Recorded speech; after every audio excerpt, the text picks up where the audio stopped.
The door was unlocked. That was the first thing that felt wrong. Ayomide Mensah stood frozen in the narrow hallway of Han Ji-hyun's apartment, her fingers still curled around the small velvet box hidden in her palm.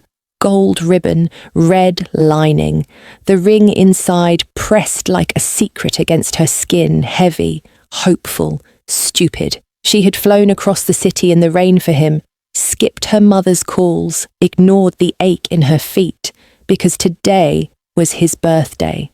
Because today was supposed to change everything. A laugh drifted from the bedroom, not Ji-hyun's alone. Mide's breath caught. Her chest tightened, sharp and sudden, like her lungs had forgotten what air was for.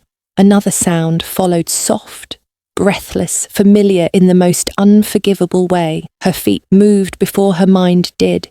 Each step down the hallway felt like walking into a gunshot that hadn't gone off yet. The walls closed in. Her heartbeat thundered so loudly, she was sure they could hear it.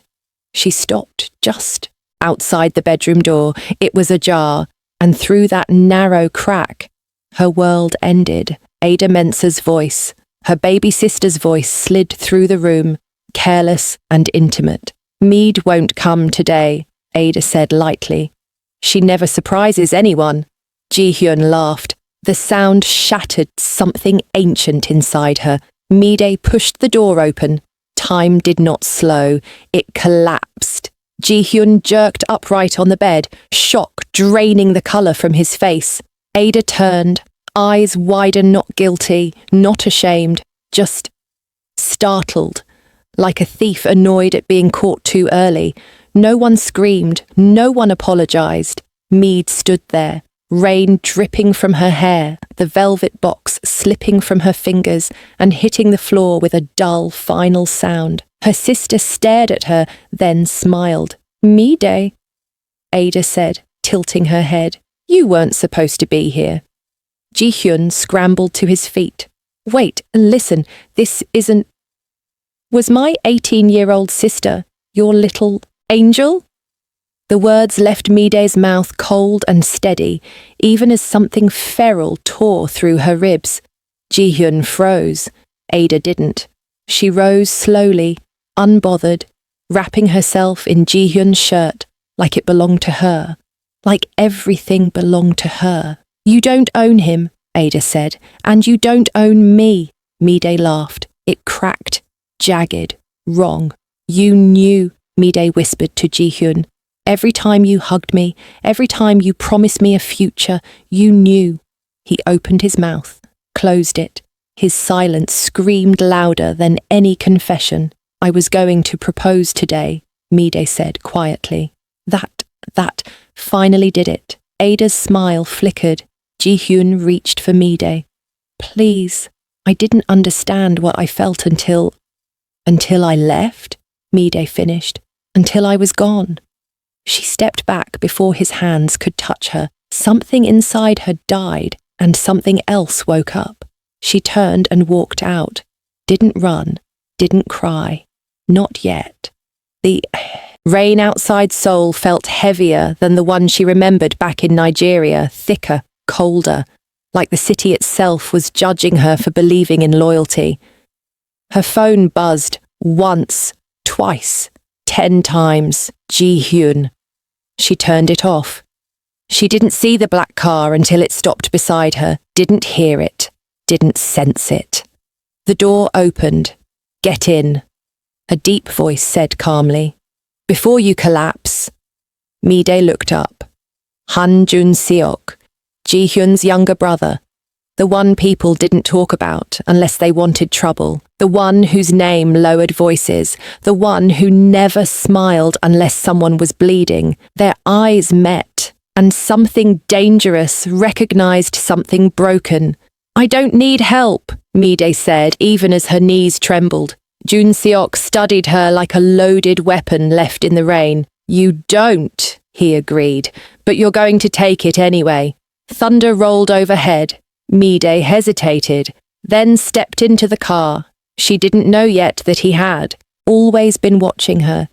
didn't know that Ji-hyun's betrayal wasn't the first lie wrapped around her bloodline, didn't know that Ada Mensah was never just her sister, and she definitely didn't know that loving Han Joon-seok would cost far more than her heart. But the door closed, and Seoul swallowed her whole. I knew the moment she stepped into the rain that she was already broken. Not the dramatic kind, no hysterics, no collapsing sobs. This was quieter, more dangerous. The kind of fracture that doesn't bleed outward, only inward, until it poisons everything it touches. Ayomide Mensah stood under the streetlight like she'd been abandoned by the world itself. Rain slicked her hair to her face, soaked through her thin jacket, clung to her like Seoul was trying to erase her presence.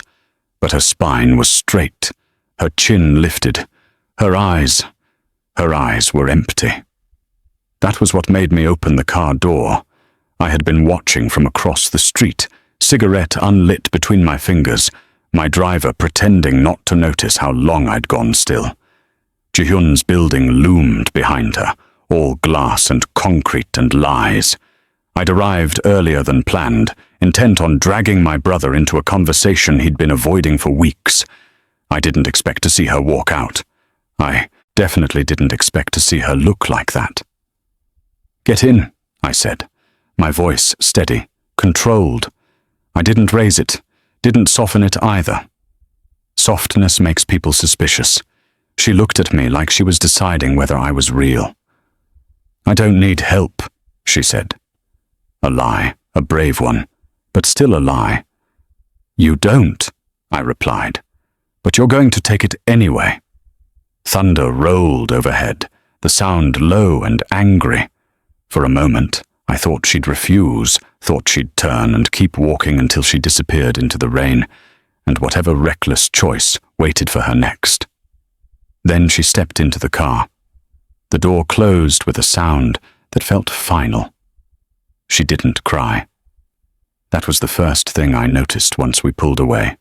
Most people cry when something precious is ripped from them. They shatter, beg the world to explain itself. Ayomide Mensah sat perfectly still in the back seat, hands folded in her lap, eyes fixed on nothing, like she'd already burned through all her tears somewhere I hadn't seen. "Where?" my driver asked quietly. I didn't look away from her. "Home." She flinched. "Not his," she said immediately, voice sharp for the first time since she'd entered the car. "Anywhere but there." I considered her words, then nodded. "My place." Her head turned slowly, eyes finally focusing on me. There was suspicion there, fear, but beneath it, curiosity, dangerous. "You don't even know what happened," she said. "I know enough," I replied. I knew Ji-hyun was careless with his loyalty. I knew my brother mistook attention for affection. And I knew the girl sitting in my car had been orbiting his life like a constant, steady star too bright for him to truly see. I'd noticed her years ago, at family dinners, at events she attended for Ji-hyun's sake. At moments she thought no one was watching. She laughed with her whole body, loved with frightening sincerity, held herself like someone who believed people would meet her honesty with the same devotion. People like that always get hurt first. My apartment greeted us with silence and low light. Floor-to-ceiling windows overlooked the city, neon bleeding into the dark like an open wound. I shrugged off my coat, draped it over her shoulders without asking. She didn't resist. Another thing I noted. "Bathroom's there," I said. "You're soaked." She nodded, walked away without a word. I waited until the door closed before exhaling. Slow, controlled. The urge to go back march straight into Ji-hyun's apartment and break something vital pressed against my ribs. But violence without purpose is sloppy, and tonight wasn't about him. It was about her. When she emerged, hair towel dried, eyes still too quiet, I handed her a glass of water. She took it. Her fingers brushed mine. Electric. She froze. So did I. For a fraction of a second, something old and buried stirred. Possession. Recognition. The knowledge that this, woman broken or not, did not belong anywhere near my brother. "I won't ask you what you saw," I said finally. "Not tonight." Her shoulder sagged slightly. Gratitude flickered across her face before she masked it. "Thank you." She sat on the couch like she expected to be asked to leave at any moment. "You can stay," I said, "as long as you need." Her lips parted. "Why?" "Because I've wanted you long before you knew my name," I thought. "Because I've watched you love someone who didn't deserve the way you bent yourself into his life. Because now that you're here, I don't intend to let you go." But I said none of that. "Because you're not safe alone tonight," I replied. That was true enough. She slept on my bed. I didn't. I sat in the dark, watching the slow rise and fall of her chest, listening to the storm rage against the windows. Every now and then, her brow furrowed, a sound escaping her lips like she was reliving the moment over and over, again. Her phone buzzed on the nightstand. Again, and again, and again. Ji-hyun's name lit up the screen like a curse. I turned the phone face down. If my brother came here tonight, there would be blood on my floor. Sometime before dawn, she stirred. "Mide," I said softly, before she could fully wake. Her name felt different on my tongue, personal, earned. Her eyes opened. For a second, confusion clouded them. Then memory slammed back into place, and she sucked in a sharp breath. "You're safe," I said. She stared at me. Really stared this time. "You're not like him," she said slowly. "No," I agreed. "I'm not." That seemed to comfort her. She sat up, pulling the blanket around herself. "I shouldn't be here. You should." Her gaze dropped.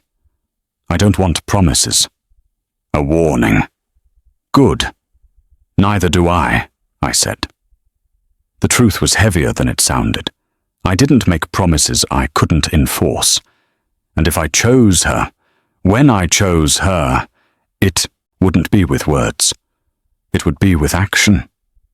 She nodded, as if sealing an unspoken agreement. Outside, the rain finally eased. Inside, something far more dangerous began to take root. And somewhere across the city, my brother was realizing too late that the one thing he never thought he could lose was already gone. Morning crept into the apartment without permission. It slid through the glass walls in pale strips, touching the edges of the room gently, almost apologetically, as if the light itself knew it was intruding on something fragile. Ayomide woke with a sharp intake of breath, her hand clutching at the sheets like she had been falling. For a moment, she didn't remember where she was. Then the truth rushed back in brutal fragments. The unlocked door, Ada's voice, Ji-hyun's silence, the ring box hitting the floor. Her chest tightened. She rolled onto her side, staring at the unfamiliar ceiling, forcing herself not to cry. Crying would mean accepting what had happened, and she wasn't ready to do that yet. The bed dipped. She stiffened. Joon-seok sat on the edge of the mattress, fully dressed, his presence heavy even in stillness. He hadn't slept. It showed in the faint tension along his jaw, the way his eyes tracked her with sharp awareness. "You were shaking," he said, simply. She swallowed. "Nightmare." He nodded once, as if he'd expected that. Silence settled between them, thick, cautious. It wasn't awkward, it was the kind of quiet that tested boundaries, waiting to see who would flinch first. "I should go," Mide said finally. Joon-seok didn't move. "You can." She waited for him to add something else. He didn't. That unsettled her more than pleading would have. She sat up, pulling the blanket tighter around herself. Ji-hyun is going to look for me. Yes. And my sister. Yes. The word cut cleanly. You're not going back there, Joon-seok said. Her head snapped up. You don't get to decide that. A corner of his mouth lifted, not a smile, not quite. I know. He stood, creating distance instead of closing it. A deliberate choice. But you're not going back there today, he amended. You're not thinking clearly, and they don't deserve another moment of access to you. Her hands trembled. She curled them into fists. They didn't even apologize, she whispered. Not one of them. Joon-seok's eyes darkened. That's because they don't think they did anything wrong, he said. People like that never do. She laughed bitterly. I raised her. Do you know that? When we moved from Nigeria, I was the one translating for her, protecting her. I was the one who stayed up when she cried about boys. Her voice cracked, and she climbed into my bed and stole my future. The words tasted like blood. Joon-seok said nothing. He didn't interrupt, didn't soften her pain with false reassurance. He let it exist in the room, respected it. That was the moment something inside her shifted. He wasn't trying to save her, he was giving her space to survive. Ji-hyun found the ring box that afternoon. It was under the bed, exactly where it had fallen. His hands shook as he opened it. The ring inside glinted softly, mocking him with what could have been. His throat closed. The apartment suddenly felt smaller, suffocating. Ada watched him from the doorway, arms crossed, her expression unreadable. She was serious, he murmured. Ada scoffed. You would have said no anyway. That's not true, she tilted her head. Isn't it? He didn't answer. Because the truth was far more complicated than either of them wanted to admit. Mide didn't leave Joon-seok's apartment that day, not because he asked her to stay, but because every time she reached for her phone, her hands froze. Ji-hyun's messages stacked endlessly. Please answer. This isn't what you think. I love you. I didn't know until it was too late. Too late. She turned the phone face down. Joon-seok handed her a cup of tea without a word. She accepted it, their fingers brushing briefly again. This time, she didn't pull away. You've always been quiet, she said suddenly. He raised an eyebrow. We've spoken before. Barely, she admitted. But I noticed. Most people don't. I'm not most people. That earned her a real look, slow, assessing. No, he agreed. You're not. The air shifted. It wasn't romantic. Not yet. It was awareness. Later, she learned that Ji-hyun had been calling Joon-seok non-stop, that his brother's name lit up the phone like a warning signal Joon-seok ignored without hesitation. She also didn't know that Ji-hyun had finally realized something terrifying. He didn't miss having Mide. He missed being chosen by her. Night fell again. Seoul glittered outside the windows, alive and indifferent. Mide stood by the glass, arms wrapped around herself. I didn't come here to hurt him, she said quietly. Joon-seok stood behind her, far enough not to crowd her. You didn't. I never even looked at anyone else. I know. That stopped her. She turned. How? He met her gaze steadily. Because I was watching. The honesty in that answer made her heart stutter. For how long? She asked. Longer than I should have, he said. There it was. Not a confession, not a promise. A truth laid bare. Her pulse quickened. Fear and something dangerously close to comfort tangled inside her chest. I don't want to be used, she said. Not by you, not by anyone. I don't use what I value, Joon-seok replied. The word value lingered between them like a challenge. She stepped closer. He didn't move. And in that moment, standing between betrayal and something unknown, Ayomide Mensah made a choice she didn't yet understand would change everything. Across the city, Ada Mensah stared at her reflection in the mirror, a slow smile curling her lips as she dialed a number she'd never been supposed to have. "Daddy," she said sweetly, "I think it's time you told her the truth." And far beneath Seoul's polished surface, men whispered Han Joon-seok's name with fear and respect, unaware that the one thing capable of unravelling his carefully built empire was already inside his home, unprotected, unclaimed, and falling. The first shot was fired long before anyone pulled a trigger. It came in the form of a text message. Mide was standing in Joon-seok's kitchen, staring at the steam rising from a pot she had forgotten she put on the stove, when her phone vibrated against the counter. She almost ignored it. Almost. Then she saw the sender, Ada. Her stomach dropped. She didn't open it immediately.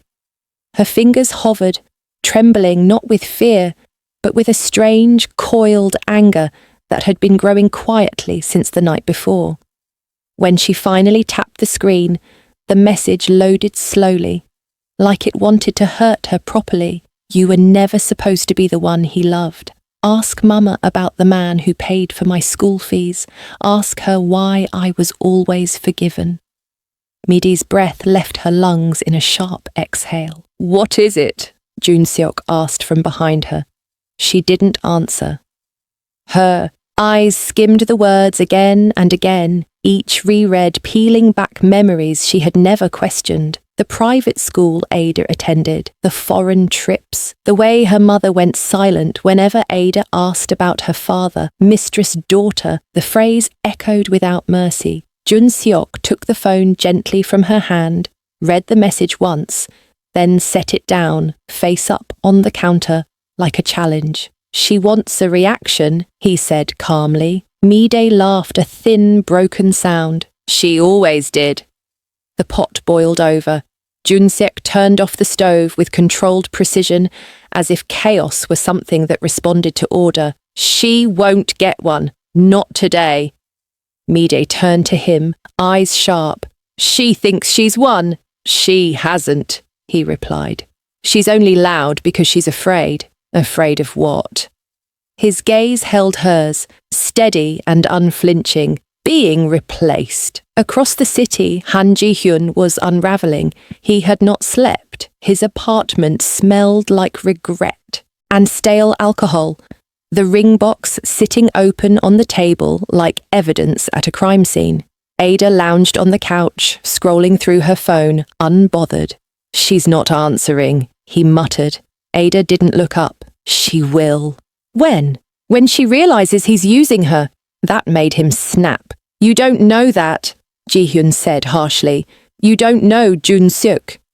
Ada smiled slowly. "I know enough." Ji-hyun stared at her, suddenly unsure of the girl he thought he knew. She was too calm, too confident, as if she had leverage she hadn't played yet. "I loved her," he said quietly. Ada scoffed. "You loved being safe." The truth struck harder than any insult. Ji-hyun stood abruptly, grabbing his coat. "I'm going to see her." Ada's fingers tightened around her phone. "You shouldn't," she said. He paused. "Why?" "Because if Joon-seok finds you there, I don't care." He slammed the door behind him, missing the way. Ada's smile widened as she dialed another number. "Daddy," she said softly. "He's making a mess." Mide felt Ji-hyun's presence before she saw him. It was instinct, muscle memory, the old familiar pull of someone who had once been her entire emotional landscape. She stiffened as his voice cut through the street noise outside Joon-seok's building. "Mide!" Her steps faltered. Joon-seok's hand landed on her wrist, not tight, not restraining, anchoring. "You don't have to," he said quietly. She inhaled, then nodded. "I want to." They stepped outside together.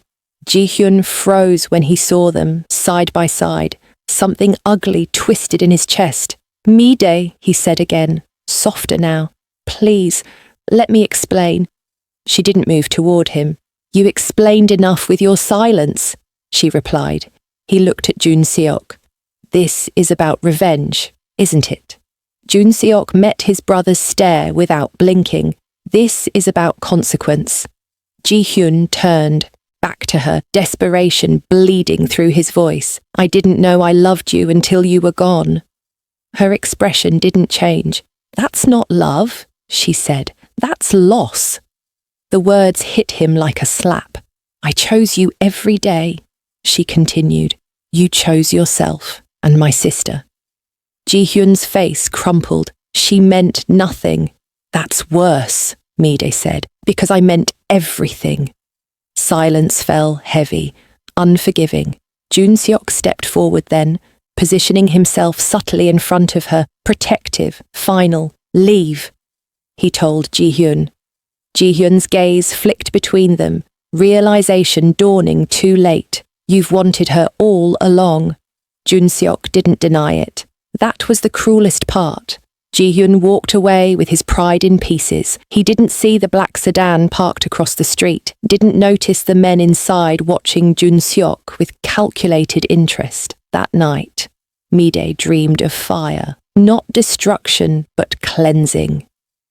She woke with a start, heart racing, to find Joon-seok sitting at the edge of the bed again. This time his expression wasn't calm. What's wrong? She asked. There's something you need to know, he said. Her stomach tightened. About Ada? No, he replied. About me. The room seemed to shrink. My life isn't safe, Joon-seok continued. Not for you, not for anyone close to me. She studied his face, the honesty there, the restraint. You're not just his younger brother, she said slowly. No. The truth settled between them like a loaded gun. Before she could ask more, his phone rang. He answered it, listened briefly, then stood. They found us, he said. Who? The people who think loving you is my weakness. Her pulse spiked. What do we do? Joon-seok looked at her, really looked at her, then extended his hand. You decide, he said. You can walk away now. She didn't hesitate. She took his hand. Outside, engines roared to life, and somewhere in the city, Ada Mensah watched the chaos she had set in motion unfold, unaware that the truth she planned to reveal next would burn everyone, including herself. The game had begun, and no one would walk out unscarred. They didn't run. That was the first mistake everyone else made when Han Joon-seok was involved, assuming panic ruled him. It didn't. Calculation did. The elevator doors slid shut with a muted chime as the building's power dipped for half a second. Mide felt it in her bones before she understood it. The lights flickered. Her grip on Joon-seok's hand tightened. Stay close, he said, already moving.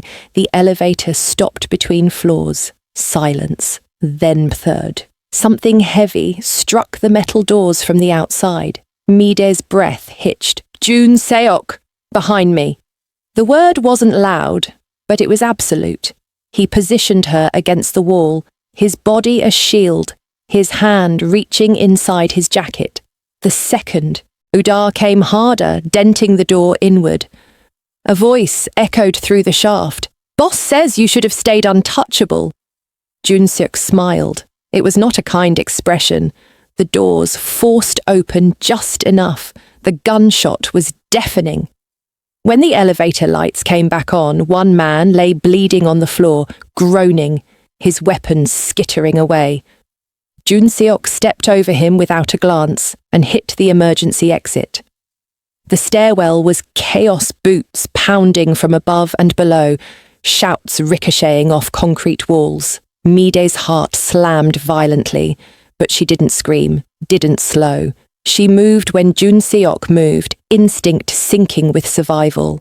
They burst out into the underground parking lot. The black sedan was already waiting. Get in, the driver shouted. Bullets shattered glass. Joon-seok shoved Mide into the back seat, his body covering hers as the car peeled away, tires screaming in protest. Only when the city blurred into streaks of light did Mide realize she was shaking.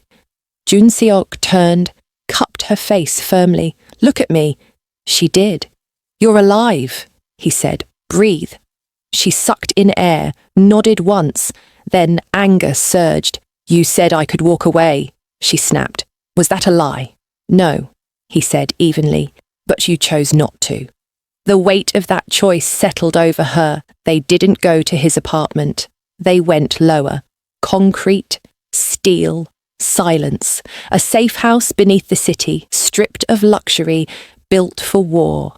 Men stood when Joon-seok entered, eyes sharp, respectful, lethal. None of them questioned why a woman stood beside him. That alone told Mide everything. You're the Mafia boss, she said quietly once the doors sealed behind them. Yes. She laughed, breathless and bitter. So this is what I fell into. Joon-seok turned to her. You fell into nothing. You walked in with your eyes open. That's not fair. Neither is betrayal, he replied. The words landed too close to her own. Wound. She looked away. You could have warned me, she said. You watched me, didn't you? You knew how fragile everything already was. I knew, he said, and I waited. For what? For you to stop choosing someone who didn't choose you. Her chest ached. That sounds like manipulation. No, he said softly. It's restraint. The news broke an hour later.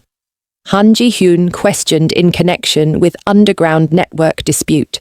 Mide stared at the screen. What did you do? She asked. Nothing, Joon-seok replied. Yet. Her phone buzzed immediately. Ji-hyun. She hesitated, then answered. Mide, his voice cracked. They came to my place. They asked about you, about my brother. Her blood ran cold. You used me as bait, she said. No, he protested. I swear Ada talked. She told someone something she shouldn't have. Ada. Always Ada. Mide hung up. Her hands were steady now. That scared her more than the fear earlier. She's playing all of us, Mide said. She wants me exposed. She wants you erased, Joon-seok corrected. The words should have terrified her. Instead, clarity settled. She thinks I'll break, Mide said, that I'll beg to be protected. Joon-seok watched her carefully. And will you? She lifted her chin. No. A slow smile touched his lips. Good.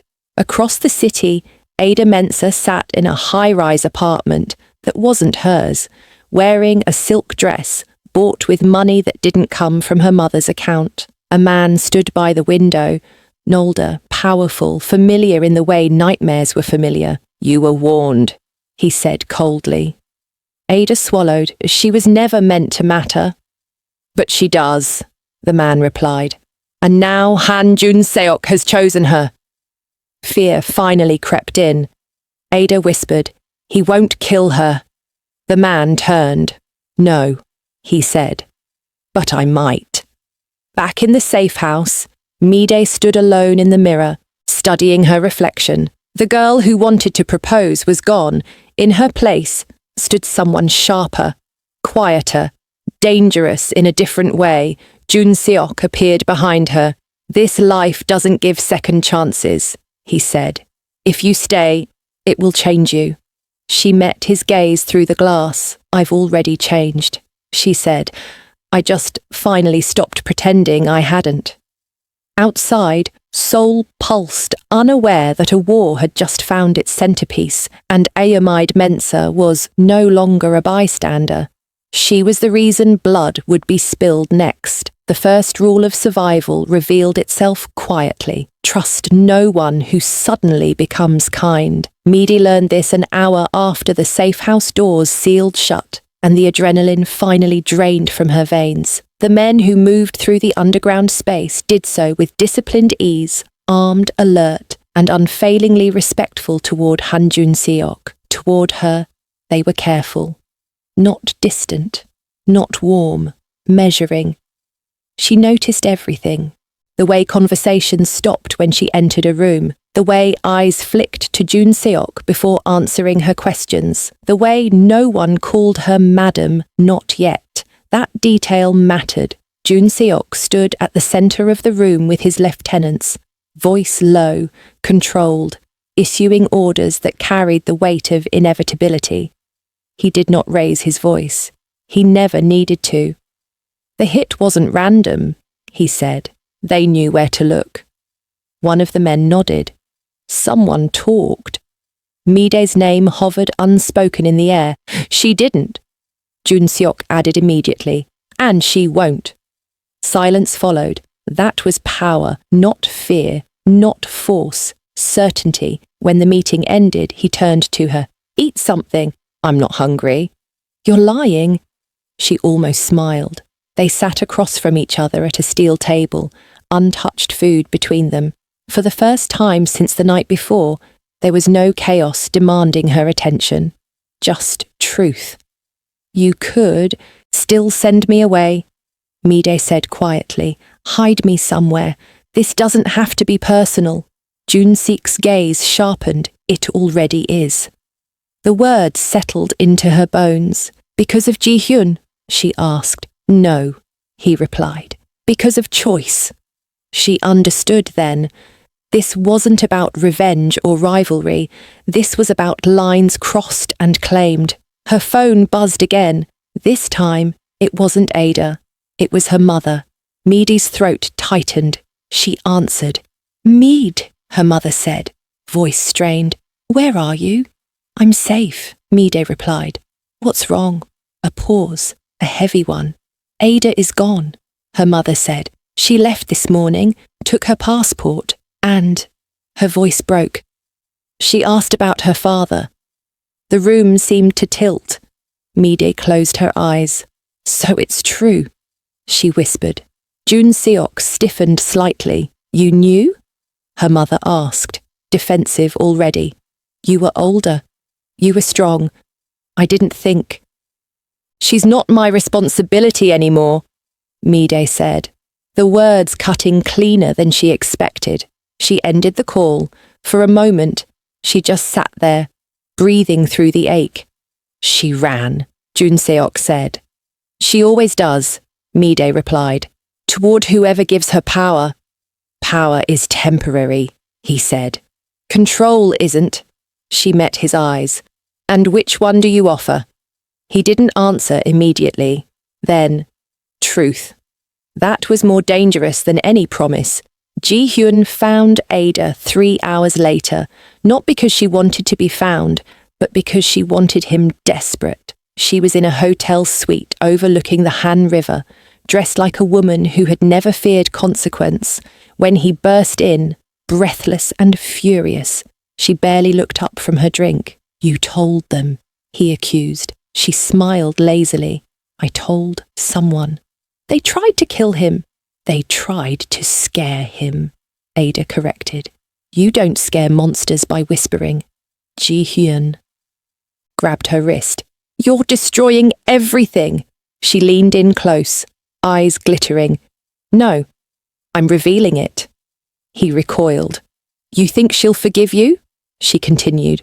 After this, she's my sister, he said weakly. Ada laughed. She was never mine. The words hit like a confession and a threat wrapped into one.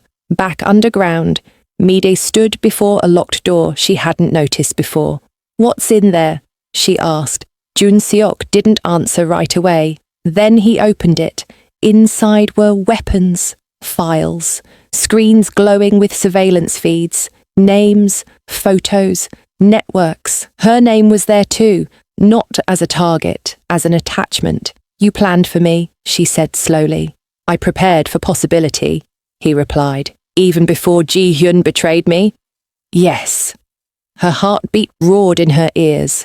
That's obsession, she said. That's protection, he countered. The world doesn't spare people like you. People like me, she asked sharply. People who love honestly, he said. They get eaten alive. She stepped closer, anger and something far more dangerous twisting together. And you, she asked, what do you get eaten by? His jaw tightened. You, he said. The truth hung between them raw, unarmored.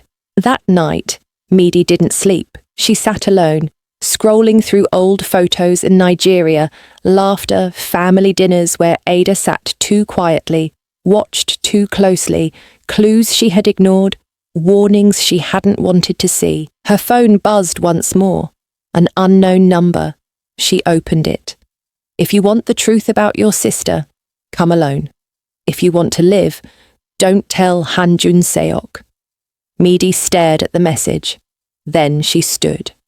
When Joon-seok entered the room minutes later, she was already dressed. I need air, she said. He studied her too carefully. This city kills people who lie, he said. She met his gaze steadily. Then, I won't. He let her go. That was his second mistake. Across Seoul, Ada Mensah watched the river lights flicker, phone pressed to her ear, pulse racing, not with fear, but anticipation. She's coming, Ada said softly. Her father's voice answered, cold and final. Then make sure she doesn't leave. And somewhere beneath the city, Joon-seok realized too late that the woman he had tried to shield had just walked straight into the most dangerous truth of all, because Ayomide Mensah was done being protected and she was ready to strike back.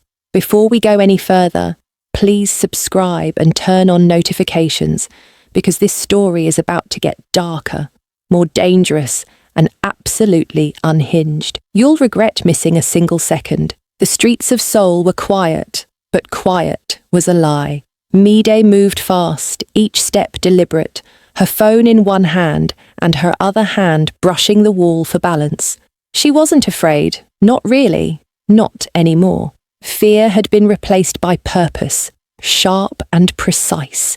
Every beat of her heart screamed one thing: I am in control now. The message had led her here to a run-down building near the docks, where the smell of salt water and rust mixed into a thick, almost choking perfume. Her sister's number had called her here. Her father's warnings echoed in her mind, but she didn't care. This was the truth she had been chasing since the night she walked away from Ji-hyun. Inside, the air was heavy. Shadows stretched across walls that hadn't seen paint in years. A single bare bulb swung from a frayed wire, casting light that was too dim to reveal everything, yet enough to hint at danger. You came, a voice said. Mide froze. It was smooth, commanding, familiar, but not hers to know yet. I had to, she said, voice steady. From the shadows, a figure emerged, tall, deliberate, eyes cold and calculating. Her father. Or at least the man who had signed checks for Ada's education. The man who Ada had whispered about on the phone. The man whose presence alone made the room feel suffocating. You shouldn't have, he said. Shouldn't have what? Mide asked, stepping closer, keeping her phone in her hand. Shouldn't have lied, shouldn't have abandoned her. He didn't answer immediately. Instead, he gestured toward a chair. She didn't sit. You don't understand the consequences, he said finally. Ada is not your sister in the way you think she is. Mide's fingers tightened around her phone. Explain. He inhaled, and for the first time, she saw the weight of decades in his shoulders. Ada is my daughter. Not your mother's, not your family's. Your mother, your real mother made a choice years ago. Ada, she was the result of a different arrangement. The words landed like bricks on her chest. So all this time, she's been lying to me? Mide asked, voice low, trembling with anger. Ji-hyun lied. My own mother lied. And now you're here, thinking your confession fixes anything? Not everything, he said calmly, but the truth will protect her, protect you. There are people who will come for he and you because of this connection. Mide laughed, bitter, sharp. Protect, after all this.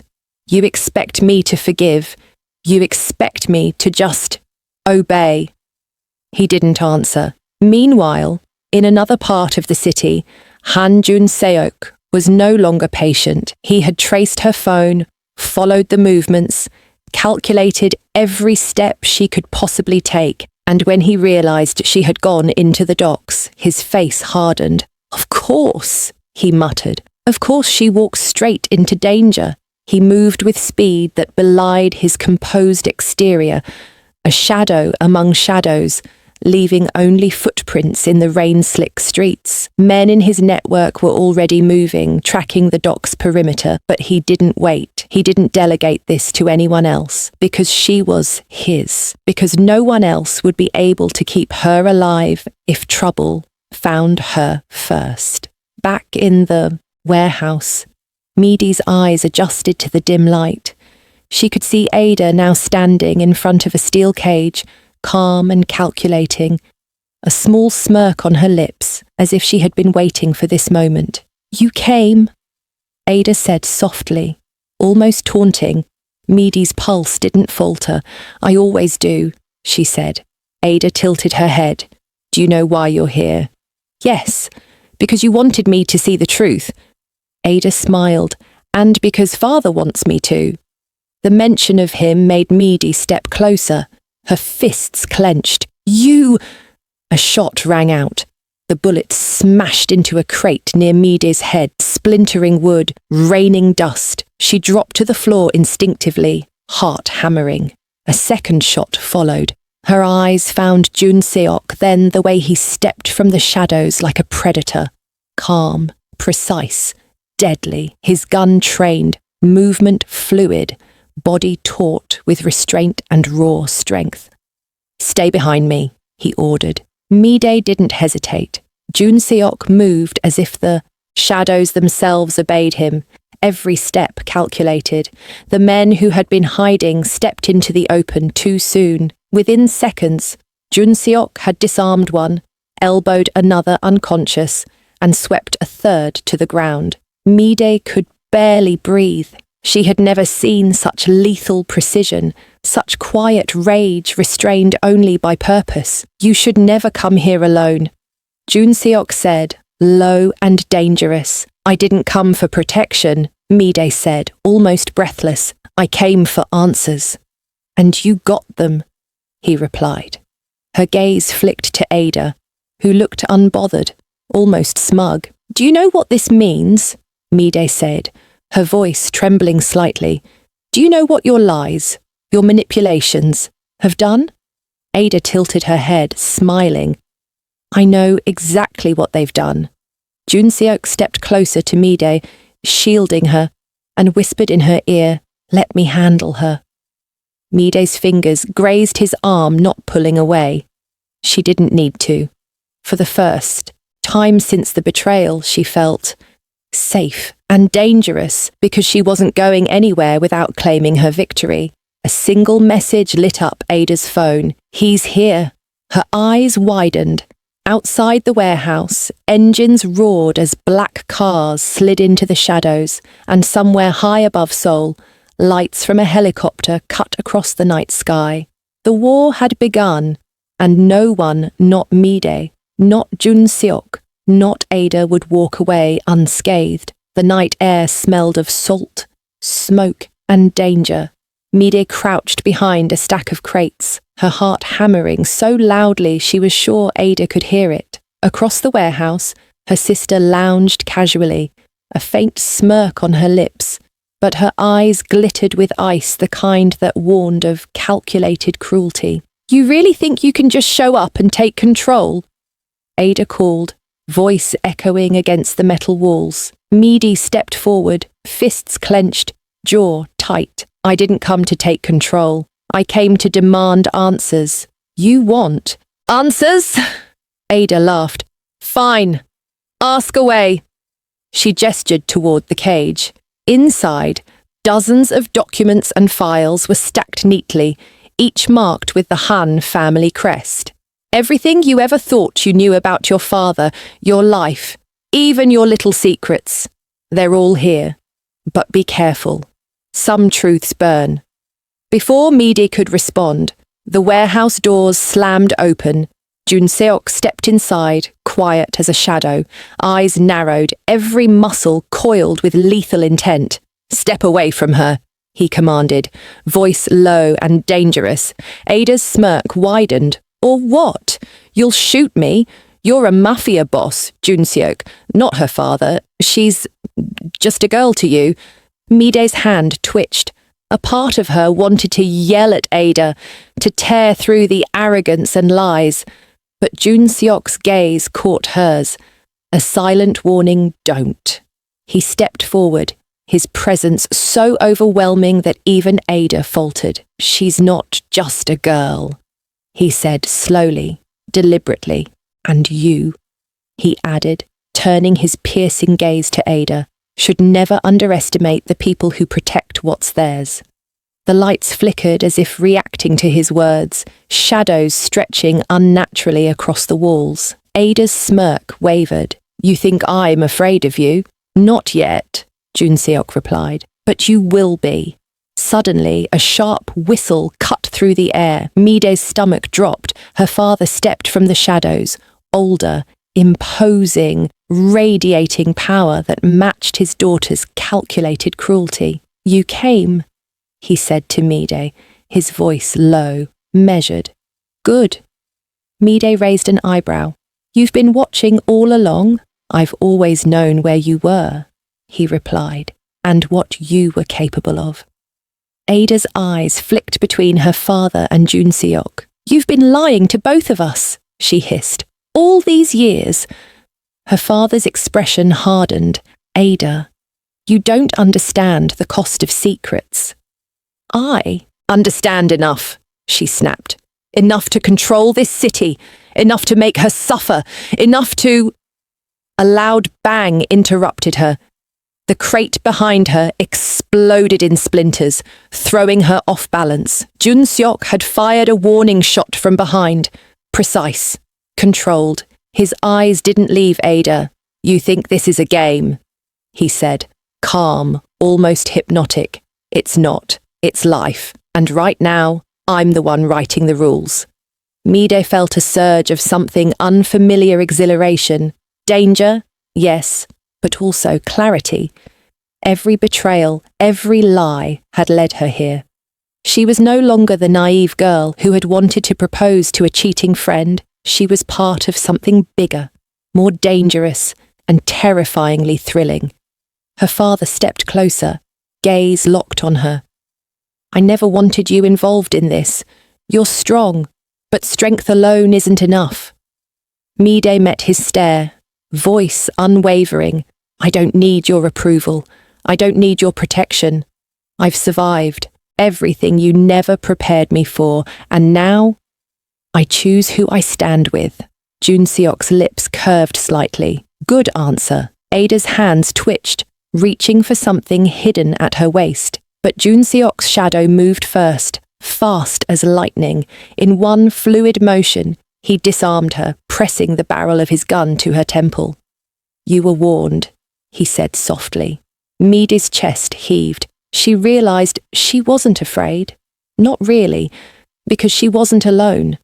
And for the first time, she wasn't waiting for someone to save her. Her father's eyes widened slightly, realizing the shift in power.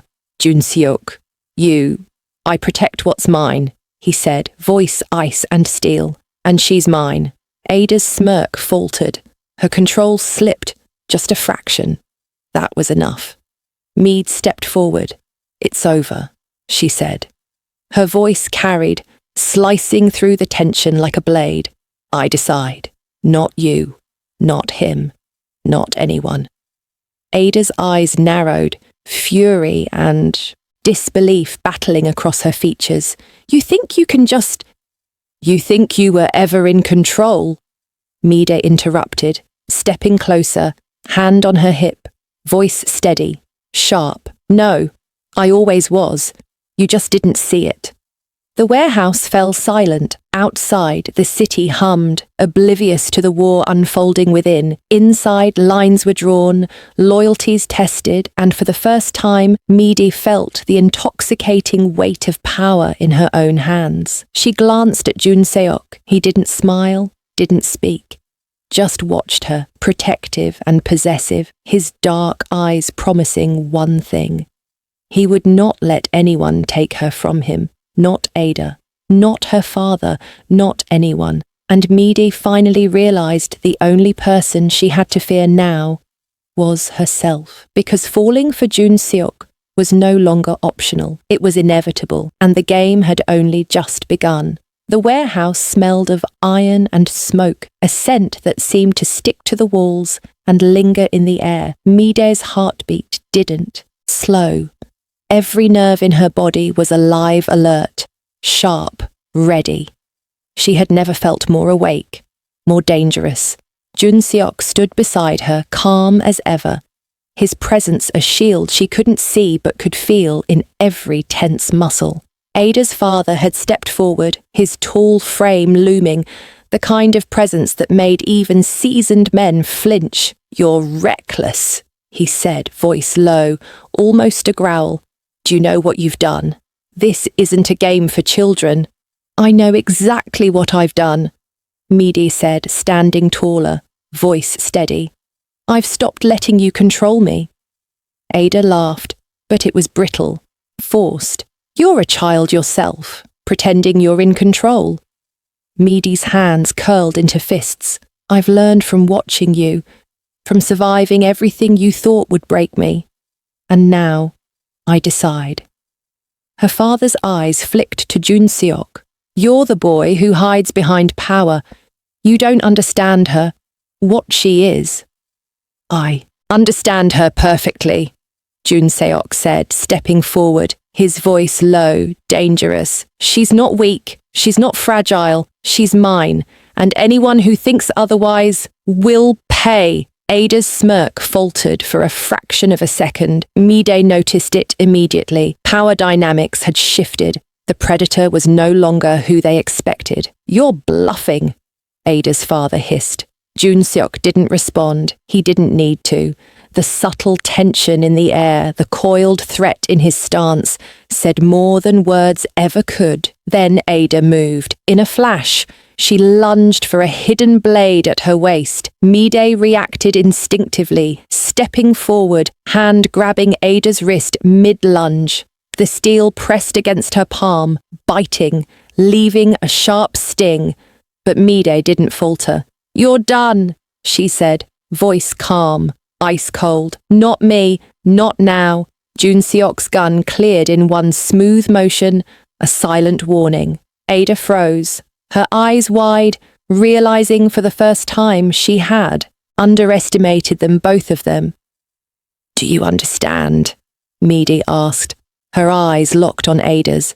"You could have destroyed me, destroyed everything. But I survived. I always survive." Ada's face twisted, fury and fear warring across her features. She looked at her father as if to plead, but he only shook his head. "You've lost control," he said, voice tight. "You've never understood what power really is." Mide stepped closer to Joon-seok, feeling the steady beat of his presence against her side. "Power isn't given. It's taken, and I just claimed mine." Outside the warehouse, engines roared. Black sedans surrounded the perimeter, a silent army waiting for the signal. Inside, the tension cracked like lightning. Ada's father made a sudden move, reaching for a concealed gun. Mide didn't flinch. Joon-seok's reflexes were instantaneous. He disarmed the man in one swift motion, the weapon clattering across the concrete floor. "You think threats scare me?" Mide asked, voice low, dangerous. "I've survived betrayal, lies and blood. Threats are just background noise." Her father froze, realization dawning too late. She's not just a girl." "No," Joon-seok said, stepping closer. "She's everything you underestimated." Ada backed up, realizing the tide had turned completely.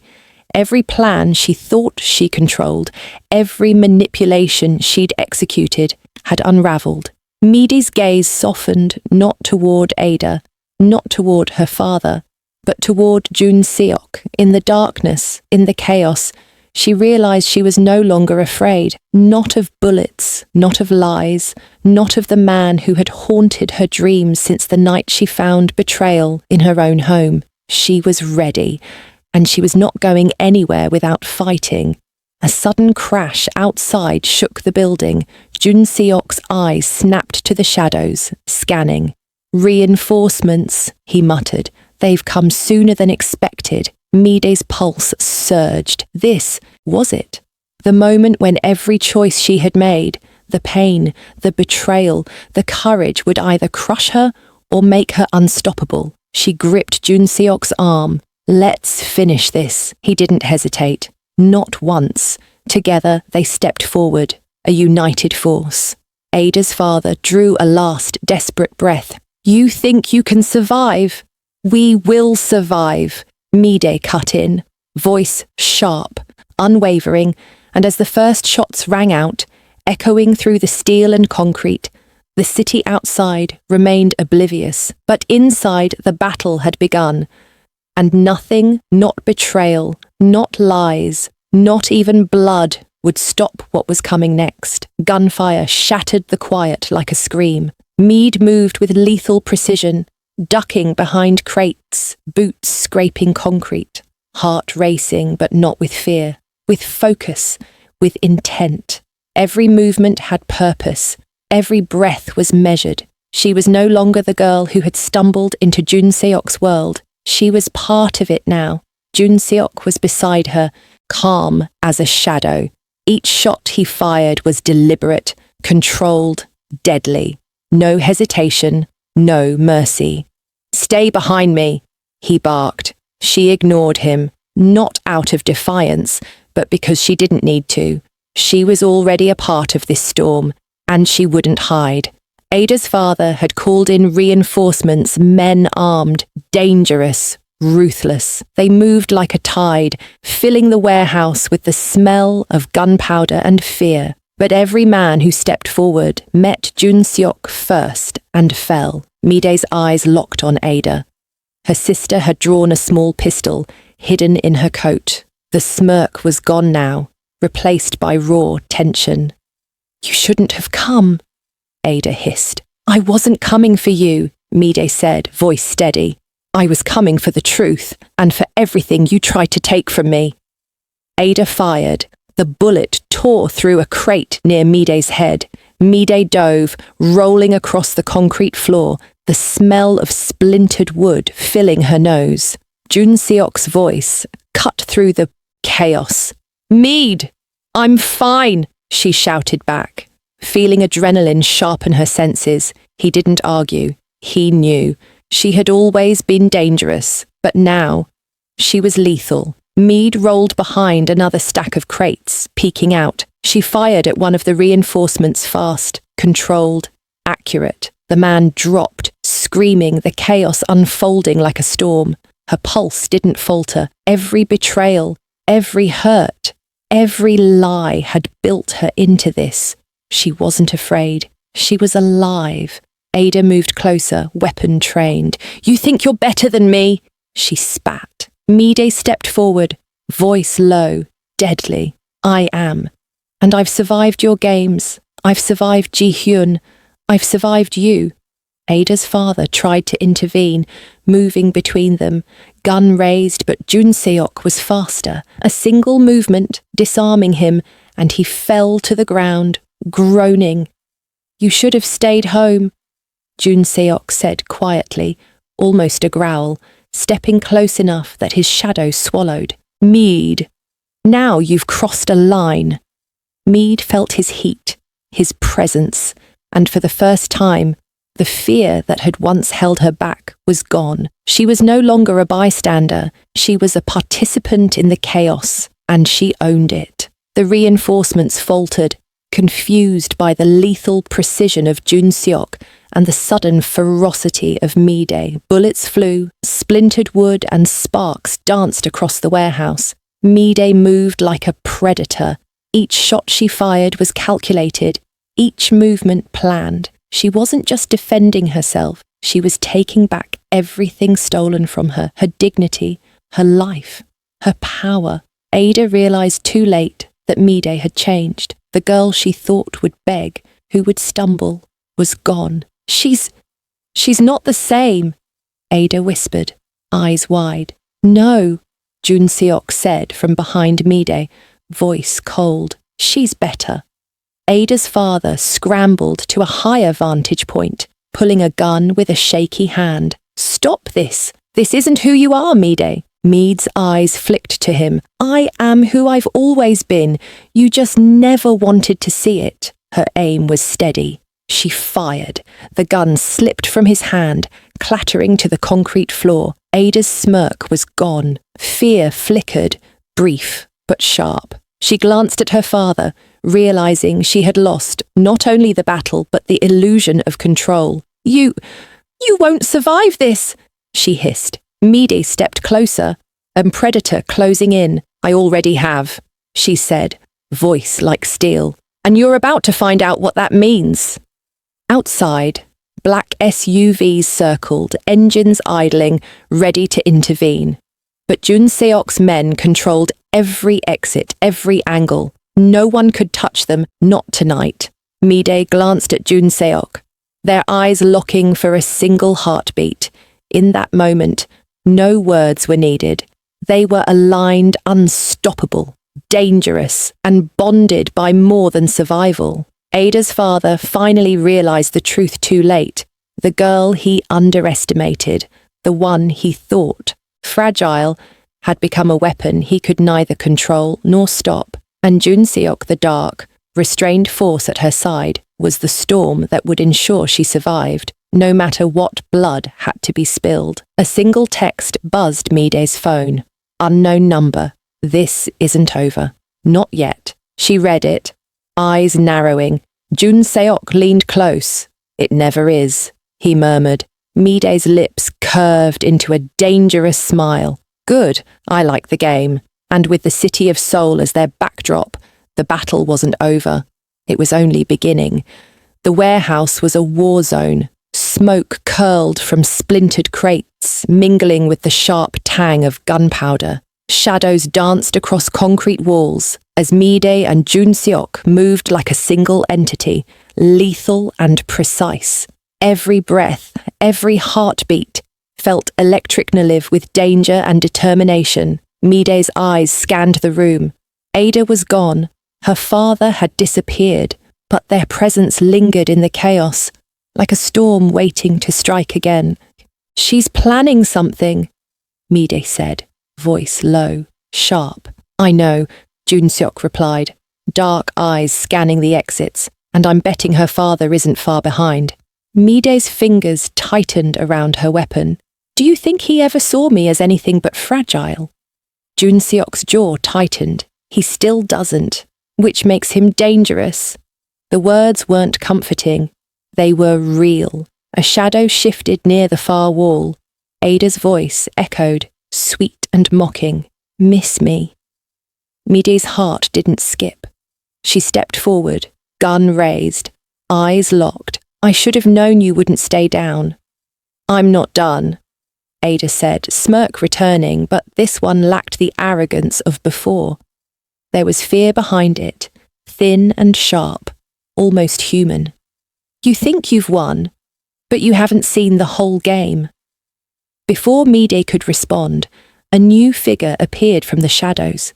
Tall, broad-shouldered, exuding authority and menace her father. You don't understand the stakes, he said, voice cold, measured. This isn't just a family dispute.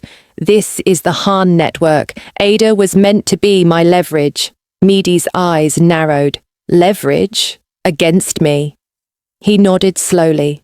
Against her, Ada said, stepping closer to him, almost protectively. Against her and Joon-seok. Mide's pulse spiked. She had known her sister was dangerous, manipulative, but this was bigger, darker, more calculated.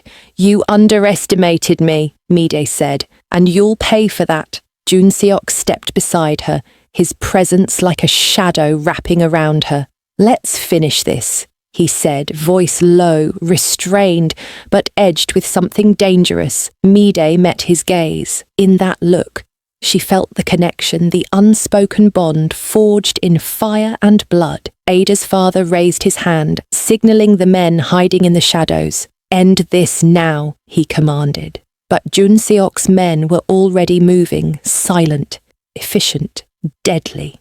Within seconds, the warehouse became a battlefield. Mide moved through it like a force of nature. Bullets whizzed past, sparks flying as steel met steel. Every move she made was precise, every breath calculated. She was no longer the girl who had stumbled into betrayal. She was a weapon, sharpened by rage and resolve. Ada lunged at her again, dagger flashing. Mide sidestepped, catching her wrist mid-swing. The blade pressed against her palm, slicing slightly, but she didn't falter. You're finished, Mide whispered, voice ice. This ends tonight. Ada's eyes widened, fear and fury mixing. You're not the same girl I knew. Mide smiled a dangerous, lethal smile. I never was. Her father tried to escape, moving toward an exit. Joon-seok intercepted him in one fluid motion, pressing the barrel of his gun against his chest, not going anywhere. He said softly, deadly. Mide's gaze swept the room. The tide had turned completely. The manipulators, the betrayers, the liars, they were all on the run. She finally stepped toward Ada, weapon trained. It's over, she said, every syllable carrying the weight of all the pain, betrayal, and strength she had accumulated. Ada faltered, realizing she had lost not just the battle, but the illusion of power. You think this is the end? Ada hissed. You have no idea what I'm capable of. Mide's eyes narrowed. Try me. Outside, the city of Seoul pulsed under neon lights, unaware of the war being waged in the shadows. Inside, the final confrontation had begun, and for the first time, Mide realized she wasn't just fighting for survival. She was fighting for control, for justice, for the power she had always been denied. And Joon-seok, he wasn't just her protector anymore. He was the storm she had been waiting for. They moved as one, dark and dangerous, unstoppable. And Ada, for the first time, saw what she had never understood. The girl she had tried to break was now the weapon no one could control. The night was far from over, but Mide smiled. Because she was ready. The warehouse smelled of smoke, sweat, and something metallic blood, faint but real. Mide's eyes burned as she scanned the room. Every shadow held a potential threat. Every corner a trap. She wasn't afraid. Not anymore. The fear had been replaced by cold, precise intent. Ada was in the far corner, crouched behind a pile of crates, dagger in hand, eyes wild but calculated. Her father was at the main entrance, hands raised, but tense. You really think you've won? Ada spat, voice sharp, dangerous. I know I have, Mide replied, stepping forward. Every step was confident, measured. The girl who had stumbled into betrayal was gone. What stood here now was a force shaped by fire, betrayal, and the desire for justice. Joon-seok was beside her, silent, dark, restrained. But his presence was enough to make the air itself tighten. Every man in the room felt it. Every lie, every threat, every manipulative plan Ada or her father had tried to execute crumbled in the face of their united strength. Ada sprang forward. Mide reacted instantly, dodging, rolling, catching the dagger with her bare hand. Pain flared, but she didn't falter. Instead, she twisted, using Ada's momentum to shove her against a stack of crates. You're finished, Mide said, voice low, steady, lethal. All of this, every game, every lie ends tonight. Ada's eyes flickered, a mixture of rage and fear. She lunged again, but Joon-seok moved faster, a shadow beside Mide, disarming Ada in one fluid motion. The dagger clattered to the floor. You underestimate her. Joon-seok said quietly to Ada's father, voice like steel. And that was your first mistake. The father's face darkened. He raised his hands, stepping toward them. Your children playing at war, he said, though his voice trembled slightly. You don't understand what's at stake. Mide stepped closer to him, gaze cold. I understand perfectly. You wanted Ada to control me, to manipulate me. You thought I'd crumble, but I didn't. I'm not that girl anymore, and you... She paused, letting the weight of her words sink in. You underestimated me. The man's eyes widened slightly, realization dawning too late. Outside, the black SUVs waited, engines idling. Joon-seok's men had secured the perimeter. No one could enter or leave without his permission. Inside, Mide's adrenaline surged. This wasn't just survival anymore, it was control, power, justice. Every betrayal, every lie had led her here, and she wasn't letting it go. She turned to Joon-seok, meeting his eyes. There was no hesitation, no doubt, only understanding, connection, and something darker, deeper possessive, restrained, undeniable. Ready? He asked, voice low, dangerous. Always, she replied. They moved as one. Ada's father made a last desperate move, reaching for a hidden weapon. But Joon-seok intercepted him instantly. Mide's movements were equally precise. Her anger and power fully unleashed. Within seconds, Ada's last gambit was neutralized. Her father was disarmed and subdued. Ada herself was cornered, breathing heavily, her wild defiance fading into realization. You've changed, Ada whispered, fear lacing her words. I've always been strong, Mide said. You just never wanted to see it. Joon-seok stepped closer to Mide, dark eyes scanning her for a heartbeat before he spoke. You didn't just survive tonight, he said quietly. You conquered. Mide's chest rose and fell rapidly. The adrenaline, the fear, the pain, it was all still there, but now tempered with a new force. Control, power, ownership of her life and her choices. And this isn't the end, she said, voice low, dangerous. This is just the beginning. Ada's father looked between them, finally understanding the shift. The girl he had tried to manipulate, the one he thought fragile, was now unstoppable, and the man beside her dark, dangerous, and bound to her by something more than loyalty, was a storm he couldn't hope to survive. Ada's final defiance crumbled.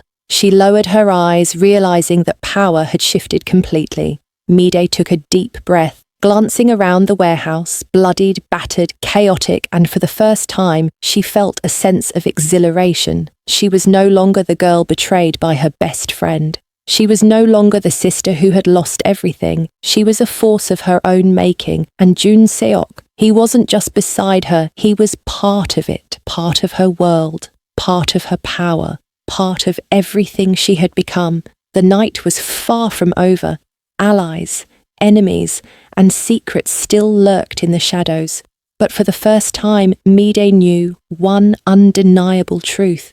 She would never be powerless again, and neither would Joon-seok let her be. Dawn crept into Seoul like a quiet witness.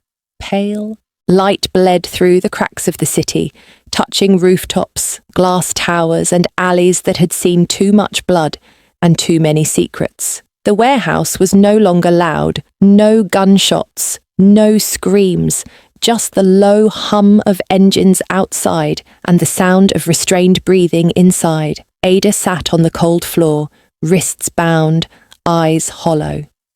Her father stood several feet away, guarded, his shoulders slumped, not in defeat alone, but in exposure. Everything he had built in the shadows was unraveling. Mide stood at the center of it all, calm, still, unshaken. This wasn't rage anymore. It was clarity. You used her, Mide said, voice steady and cutting through the silence. You used my sister like a pawn because you couldn't reach me directly. Ada's father didn't respond immediately.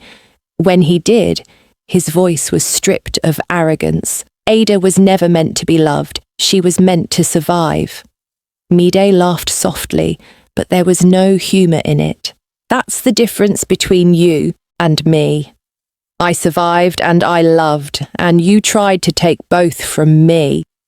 Joon-seok stood slightly behind her, silent but present, watching, guarding. He hadn't spoken in minutes, but every man in the room knew he was the most dangerous one there.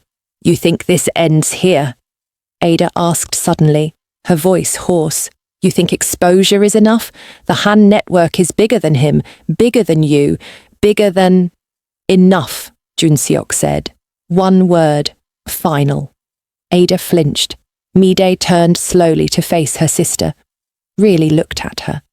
Not the girl she once protected, not the child who shared secrets under blankets, but the woman shaped by lies, abandonment, and hunger for validation. You didn't just betray me, Mide said quietly. You enjoyed it. Ada's lips trembled. He chose me. Mide nodded, and that's the lie that ruined you. Outside, the city stirred. News vans hovered at a distance. Sirens wailed far away. Whispers had already begun spreading about a broken faction within the Han underworld, about a Mafia boss who had turned his guns inward to protect something precious. The dangerous younger brother, the woman at his side. Joon-seok's phone vibrated. He glanced at it once, then slipped it back into his pocket. It's done, he said. The accounts are frozen, the names are out. He won't recover from this. Ada's father closed his eyes. Years of power collapsed in that single moment. Mide exhaled slowly. She should have felt relief, victory, satisfaction. Instead, she felt release. The weight she had carried since that night, the birthday, the surprise, the ring burning in her pocket like a secret promise finally loosened its grip. She turned away from Ada, away from her father, and walked toward the exit. Joon-seok followed without question. Outside, the cold morning air kissed her skin. Seoul looked different in daylight, less cruel, less sharp. For a moment, neither of them spoke. Then Mide stopped. Do you remember? She said softly. The first night we met? Joon-seok's gaze didn't waver. You were bleeding, still standing. She smiled faintly. You looked at me like you already knew. I did, he replied. She turned to face him fully now. The city stretched behind him, power, danger, legacy. But none of that mattered in this moment. I never asked you to save me, she said. I know. I never asked you to stay. I stayed anyway. Silence settled between them, heavy with everything they hadn't said. Mide's voice dropped. I was going to propose that night. Joon-seok didn't react outwardly, but something in his chest tightened, sharp and sudden. To Ji-hyun, she continued. I thought I knew what love was. You did, he said. It just wasn't returned. She studied his face, the scars, the restraint, the danger he kept caged so tightly. And you, she asked, what was this to you?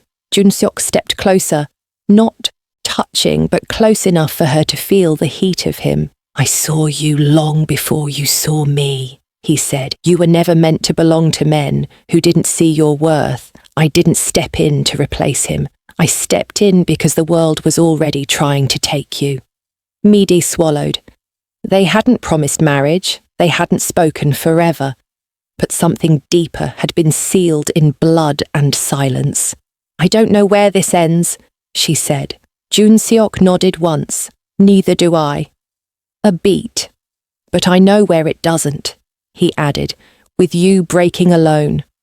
Behind them, the past was being escorted away in handcuffs and shame. Ahead of them, uncertainty waited. Mide took one step forward, then another. Joon-seok matched her pace.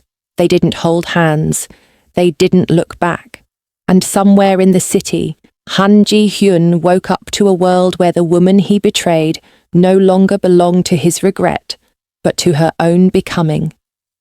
The end was close now, not with fireworks, not with promises, but with something far more dangerous, a woman who had survived betrayal and chosen herself. The morning sun filtered through the glass panels of the chapel, soft and warm, touching every corner with a gentle glow. It was impossible to imagine that just months ago, Mide had been standing in a war-torn warehouse, heart racing from betrayal, blood, and rage. Today she was radiant, serene, and finally free. The chapel smelled faintly of jasmine and roses, a delicate fragrance that seemed almost surreal against the backdrop of everything she had endured. White petals lined the aisle, soft under her feet, and the light that streamed through the stained glass reflected vibrant hues across the polished floor. Mide took a deep breath, adjusting the delicate lace of her gown. It was simple, but elegant, hugging her figure just enough to highlight her poise and presence without overshadowing the moment. Her hands trembled slightly, not with fear, but with anticipation, excitement, and the weight of every choice that had led her here. Ready? Joon-seok's voice came from behind her, deep, calm, but with an edge that always made her pulse quicken. She turned to look at him. His tuxedo was impeccably tailored, black and crisp, but it didn't soften the air of danger that clung to him like a shadow. The dark hair slightly tousled, the eyes so dark they could swallow her whole, fixed on her with a possessive intensity that made her heart stutter. "I've never been more ready," she whispered, voice soft but certain.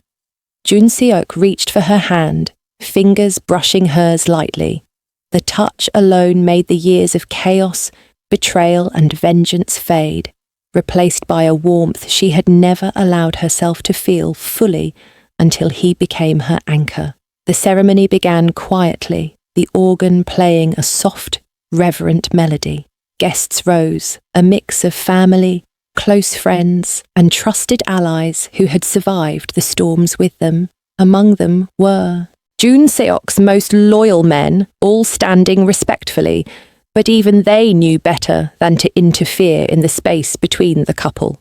Mide walked slowly down the aisle, every step a reminder of the battles she had fought.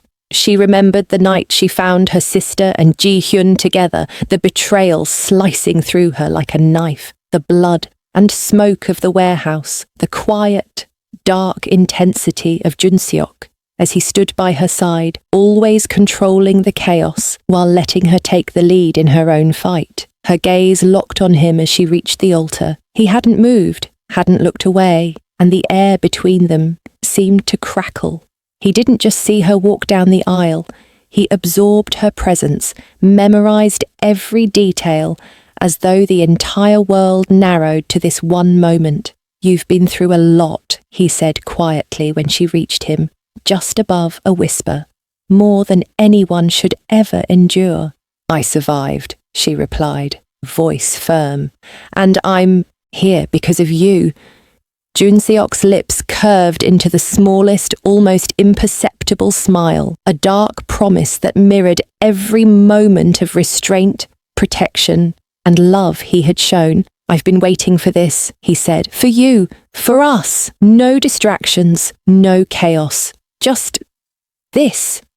Mide's heart ached with all the words unspoken, all the confessions swallowed in the heat of danger and revenge. "Then, let's make it ours," she said softly. The officiant cleared his throat, a gentle but commanding presence. "Today, we gather to witness the union of Ayomide Mensa and Han Joon-seok, a bond forged not just in love, but in survival, trust, and understanding.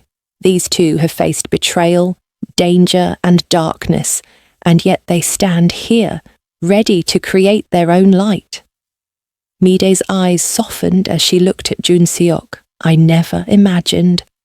I could have this, she whispered. You've earned it, he said simply. Every step, every fight, every scar. You've earned it. When the vows began, they were both silent for a moment, letting the weight of their journey sink in. I vow, Mide began, her voice steady, to stand by you, through fire, through storms, through all the darkness that life throws our way. I promise to be honest, fierce, and true, and to never let anyone know past, no enemy, take us from each other again. You are my anchor, my storm, my calm, and my home. I love you, not just for today, but for all the days we are granted together. Joon-seok's hand tightened around hers, his dark gaze never leaving hers. When it was his turn, his voice was low, restrained, but it carried every ounce of power, protection, and possessiveness that had defined him. I vow to protect you, Ayomide, not because I have to, but because I choose to be the shield you never needed, the calm you can lean on, and the man who will never let anyone harm you again. I've watched you grow, fight, and conquer, and I am in awe of you. I am yours completely, without hesitation, without limits. You are mine, as I am yours, forever. A hush fell over the room. The depth of his words, the restraint hiding the storm beneath, left everyone holding their breath. Mide's lips trembled. Forever, she echoed. The rings were exchanged, a symbol, simple and perfect, gold, unadorned, like the clarity of their love. When Mide slid the ring onto Joon-seok's finger, she felt the weight of all their battles settle. When he returned the favour, she felt a warmth bloom in her chest she had thought was reserved only for dreams. By the power vested in me, the officiant concluded, I now pronounce you husband and wife. The world seemed to tilt slightly as Joon-seok pulled her close. Not a gentle kiss, but one that held promise, power, and a subtle dominance that left no doubt. The kiss lingered, tasting of the danger and desire that had always simmered between them, and then slowly softened, turning tender, grounding, real. Mide rested her forehead against his chest, hearing the steady rhythm of his heartbeat. She allowed herself to finally feel everything: relief, love, passion, safety, and unshakable trust. I love you, she whispered. I know, he murmured, almost teasing, almost darkly possessive. And I've always known. The reception that followed was vibrant, intimate, and filled with the people who mattered most, those who had survived the storms with them, those who had believed in them, and even some tentative gestures of reconciliation from others who had watched Mide rise from betrayal to power. Mide danced lightly with Joon-seok, her hand in his, feeling the grounded strength in his presence. He never released her, never let go, not because he needed to hold her, but because he wanted to. I never thought I'd see you smile like this, Joon-seok said quietly, leaning close so only she could hear. I never thought I'd survive like this, she replied, and I never thought I'd have you beside me when I did. You always did, he whispered, voice low, and she knew it was the truth. He had always seen her the real her, fierce and dangerous and untamed, and now, finally, she was his. Later, after the celebrations, Mide and Joon-seok stood on a balcony overlooking the city. Neon lights flickered across the skyline, a reminder of the chaos they had left behind. You realize, Mide said, voice soft, this doesn't mean it's over. The world out there, it still has threats, challenges. Our enemies won't just disappear. Joon-seok's arm wrapped around her waist, pulling her close. I know, and we'll face them, together, always. No one will ever take you from me, not Ada, not your past, not the world. Mide leaned into him, feeling the warmth, the safety, and the undeniable passion radiating from him. "I'm ready," she said, "for everything, as long as it's with you." He kissed the top of her head, a promise and a claim, always with me and I with you. For the first time since that fateful birthday, Mide allowed herself to breathe, to feel, to be loved fully without hesitation or doubt. The city below was alive, unaware of the storms they had weathered, but it didn't matter. Their world had been forged in fire, betrayal, and blood, and now it was theirs. And as the sun rose higher, Mide and Joon-seok stood together, married, unbroken, unstoppable, and finally at peace with the dangerous, beautiful love that had brought them here. Theirs was not a simple love. It was not safe. It was not quiet. It was real. It was possessive. It was all-consuming. And it was theirs. And for Mide, that was enough. Drop a comment right now. Team Joon-seok or team, she should have walked away. And if you loved Mide's transformation from betrayed to unstoppable, smash that like button and subscribe for more dark romance stories where the heroines don't just survive, they conquer. See you in the next one.